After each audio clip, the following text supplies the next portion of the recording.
திடீர்னு எழுப்புறான். நான் கொஞ்சம் லைட் இருந்தால் தூங்க மாட்டேன், அதனால நல்லா டார்க்காக ஸ்க்ரீனை போட்டு படுத்துருப்பேன். தட்டி எழுப்புறான் சச்சான்னு.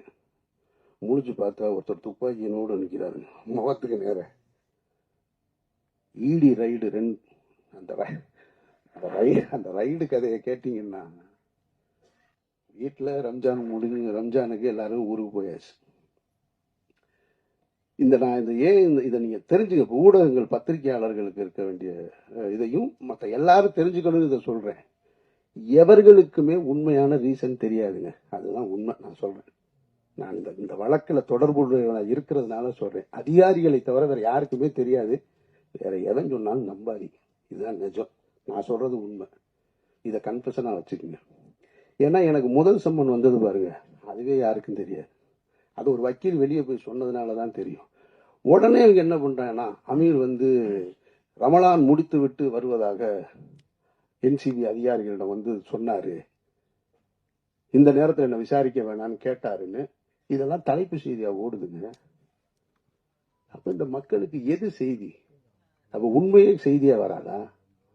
நான் கேட்காத ஒண்ணு. 2ஆம் தேதி எனக்கு ஃபர்ஸ்ட் சம்மன்.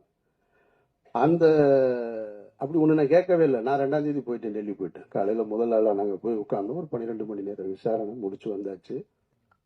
அப்பவே எனக்கு அடுத்து சம்மனுக்கான ஒரு திட்டம் இருந்தது. அதுவும் யாருக்கும் தெரியாது. ஆனா இவங்களுக்கு தெரியவே தெரியாது. நான் அந்த காலகட்டத்தில் தான் அவங்க கேட்ட டீட்டெயில்ஸ், டாக்குமெண்ட்ஸ் இதை பூரா எடுத்து எல்லாத்தையும் கொண்டு வந்து ரெடி பண்ணி வச்சுட்டு இருக்கேன். வச்சுட்டு ஒரு 3:30 மணி இருக்கும், 3:30 4 மணிக்கு போய் வீட்டில் நான் அவனு தான் படுக்கிறோம். வீட்டில் யாருமே இல்லை, ஃபேமிலி எல்லாம் ஊருக்கு போயிட்டாங்க ரம்ஜான் கொண்டாடுறதுக்கு. படுத்தா 5:30 மணிக்கு நோன்புக்கான காலை உணவை சாப்பிட்டுட்டு படுத்துருக்கோம். 7:30 மணிக்கு ஒரு ஃபோன் அடிக்குது. அவன் ஃபோன் பக்கத்தில் என் கூட தான் பெட்டில் படுத்துருக்கான். அடிக்குது. அப்புறம் கட் பண்ணிட்டான். திருப்பி ஒரு 1.5 மணி நேரம் கழிச்சு ஃபோன் அடிக்குது. பார்த்தா இப்போ நான் என் பக்கத்தில் இருந்தவனை காணோம். நான் தூங்குறேன். திடீர்னு எழுப்புறான். நான் கொஞ்சம் லைட் இருந்தால் தூங்க மாட்டேன், அதனால நல்லா டார்க்காக ஸ்க்ரீனை போட்டு படுத்துருப்பேன். தட்டி எழுப்புறான் சச்சான்னு.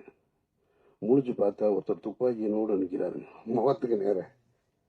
ஒன்றுமே புரியலை. கொஞ்சோன்னு லைட்டு அந்த ஜன்னல்ல இருந்து லீக் ஆகுது. அதில் பார்த்தா ஒருத்தர் துப்பாக்கியோடு நிற்கிறார். 2 பேர்.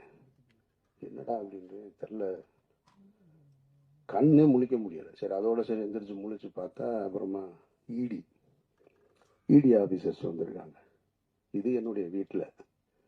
இதே ஒரு 2 மணி நேரத்துக்கு முன்னாடி என்னுடைய அலுவலகத்துக்கு வந்துட்டாங்க. அங்கே என்னோட அசிஸ்டன்ஸ், என்னோட ஆடிட்டரு எல்லாரையும் அவங்கள லாக் பண்ணிட்டாங்க.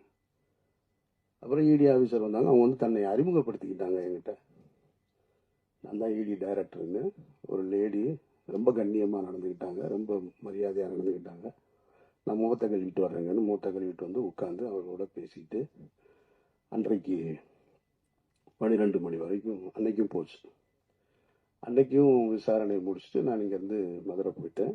மதுரை போய் ரமலான் ப்ரேயரை முடிச்சுட்டு அங்கேருந்து அதுக்கப்புறமா திரும்ப ஓட்டு போட போனேன். அப்போ தான் பத்திரிகையாளர்களை முறையாக சந்திக்கக்கூடிய சூழல் ஏற்பட்டது. அதுக்கு பின்னால் இப்போ வரைக்கும் நான் சொல்கிறேன். இதை ஏன் சொல்கிறேன்னா, இதன் பிறகும் எனக்கு ஒரு சம்மன் வந்திருக்கு. இந்த புலனாய்வு புலிகள்லாம் எங்கே போனாங்கன்னு தெரியல.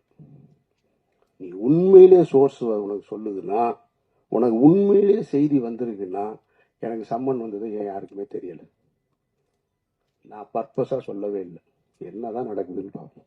எவன் தான் கண்டுபிடிச்சு சொல்றான்னு பார்ப்போம். ஒருத்தர் சொல்லணும்ல, ஆமா அன்னைக்கு வந்திருக்குன்னு. அந்த சம்மனுக்கும் போய் 10.5 மணி நேரம் நான் விசாரணை முடிச்சுட்டு தான் இங்க வந்திருக்கேன். அப்படின்னா இதுல எதுவுமே உண்மை இல்லை. அவர்கள் கடமையை செய்யறாங்க. நான் முதல் நாள்ல இருந்து ஒத்துழைக்கிறேன்.